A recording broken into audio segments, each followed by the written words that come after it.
Vamos nomear esse encontro de interação espontânea, que a gente sentir que está presente no campo, no E agora. a gente continuar de onde a gente estava conversando. Ótimo. A questão da indústria da psiquiatria, que tem esse documentário na internet, no YouTube, e o quanto que essa indústria se esforça para inibir a mediunidade. Ótimo. Então, se você pega o que é a definição de esquizofrenia, se você tem alucinações auditivas ou visuais, esquizofrenia. Chico Xavier era tido pela ciência como esquizofrênico. Uhum. Então, qual é o interesse do governo oculto? Tentar cortar as nossas conexões com a fonte. Eu só assisti uma única vez esse documentário, é forte demais. E você citou uma palavra aí que esquizofrenia, né? Tem tantas Tantas. abordagens, por exemplo, uma delas, para quem lê ou estuda ou conhece esquizoanálise e teve acesso a ao conteúdo de Guattari, Félix Guattari, Gilles Deleuze, que são dois franceses, que propuseram esse modo de análise e procedimento terapêutico que tem um cunho também de contestação político-social. A esquizofrenia é tida como uma patologia social. Ela é originária de uma programação recebida que tem relação com a programação do meio social, depois que a criança nasce, mas os pais também estão sofrendo dessa programação. Então, é algo que teve uma piora, né? Agora estão surgindo autismos, níveis de autistas, que aí já tem um outro viés, que tem uma relação com seres de uma sensibilidade espiritual mais profunda, porque tem muitas variações, né? Uma outra coisa que eu já quero colocar aqui no nosso diálogo eu tenho um amigo que é psiquiatra e vez que outra a gente conversa um pouco e, e tem o aspecto do Código Internacional de Diagnósticos, né, o CID, CID, e Código tem a Internacional de Doenças. classificação das patologias das doenças, né? E é tão interessante porque quando a gente começa a observar coisas assim que são simples, não são muito complexas, como eu gosto de palavras, né? Você sabe disso, de investigar etimologias e significados. A classificação de uma doença é muito confundida com o diagnóstico. Então, quando a pessoa vai ao médico, ela recebe uma classificação. O diagnóstico, se nós formos analisar de um modo um pouco mais profundo, é o manejo que aquele profissional vai utilizar e, e aí está dentro de um espectro de diagnóstico, que pode também não estar coerente com aquela classificação inicial para tratar. Veja como a coisa não é tão simplesinha, né? Mas é algo que é importante, e normalmente as pessoas já têm esse profissional como uma autoridade, e se for algo que aquele profissional não tenha a, a qualidade assim humana de interagir, de acolher, de conversar, pode induzir uma piora daquele sintoma ou daquela classificação que não seria ainda um diagnóstico. Veja que interessante. Não, é tentar Eu vou. lembrar três coisas, do final para o começo. Aham. Dopamina. Em excesso causa esquizofrenia e, na sua falta, causa o Parkinson. Então, estudar sobre os neurotransmissores é muito importante.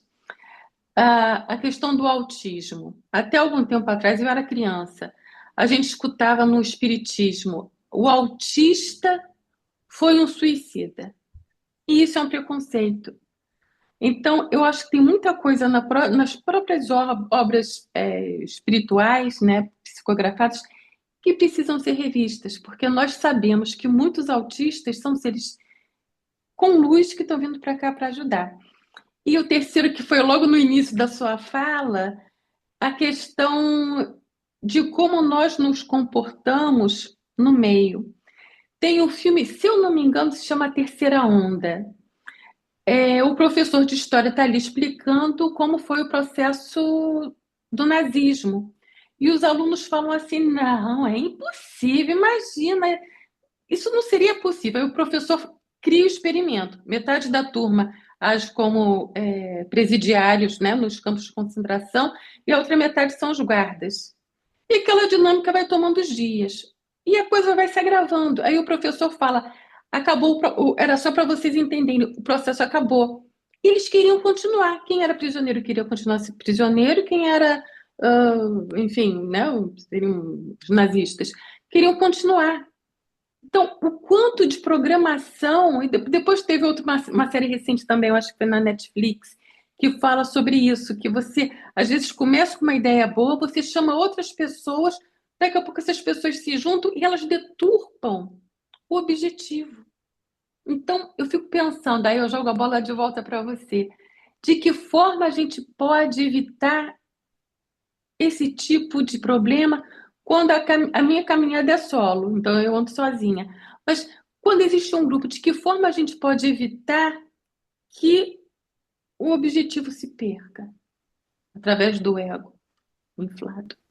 O primeiro aspecto que eu quero trazer tem relação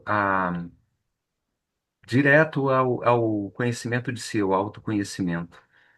E uma noção de princípios. Nós abordamos esse conceito, não apenas o conceito, mas um significado profundo que diferencia princípios de valores. Quando o humano ele começa a caminhada, a trajetória de autoinvestigação e de autoconhecimento, eu sinto isso e tenho assim vivências, experiências de que isso ocorre, são registros meus próprios, né? E alguns depoimentos de algumas pessoas com quem eu interajo nesse mesmo processo de autoinvestigação, que eu até pouco tempo atrás eu confundia que era a mesma coisa do que valores. Então, alguém que preza, que tem valores, que tem berço, isso nós abordamos numa live recente com a Ida lá no canal Ser Essência.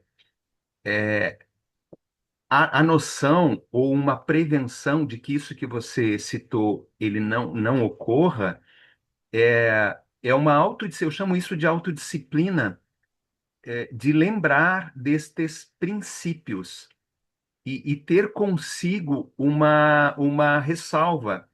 Mesmo a gente sabendo que está numa espécie de game, de jogo, numa espécie de simulacro, não deixa de ser um treino para que pratiquemos princípios. Mas o que são princípios? Princípios vêm de uma programação inata.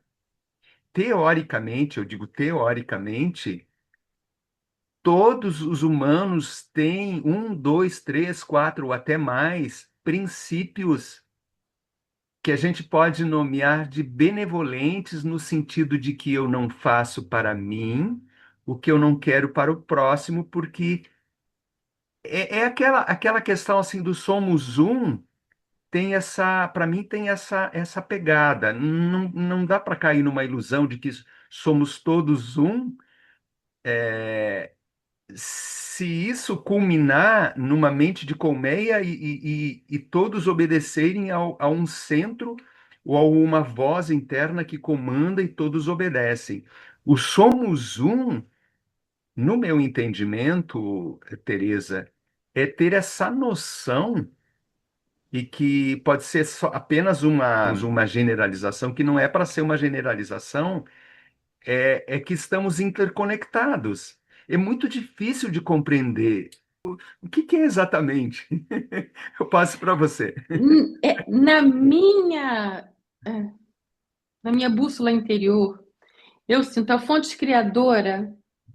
Eu coloco limite porque a gente não consegue imaginar o sem limite. Então, imaginemos uma grande esfera que seria essa fonte criadora.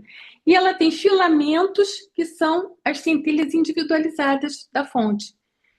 Nessa medida, nós somos todos um porque estamos interligados através da fonte criadora. Mas cada um de nós tem experiências distintas.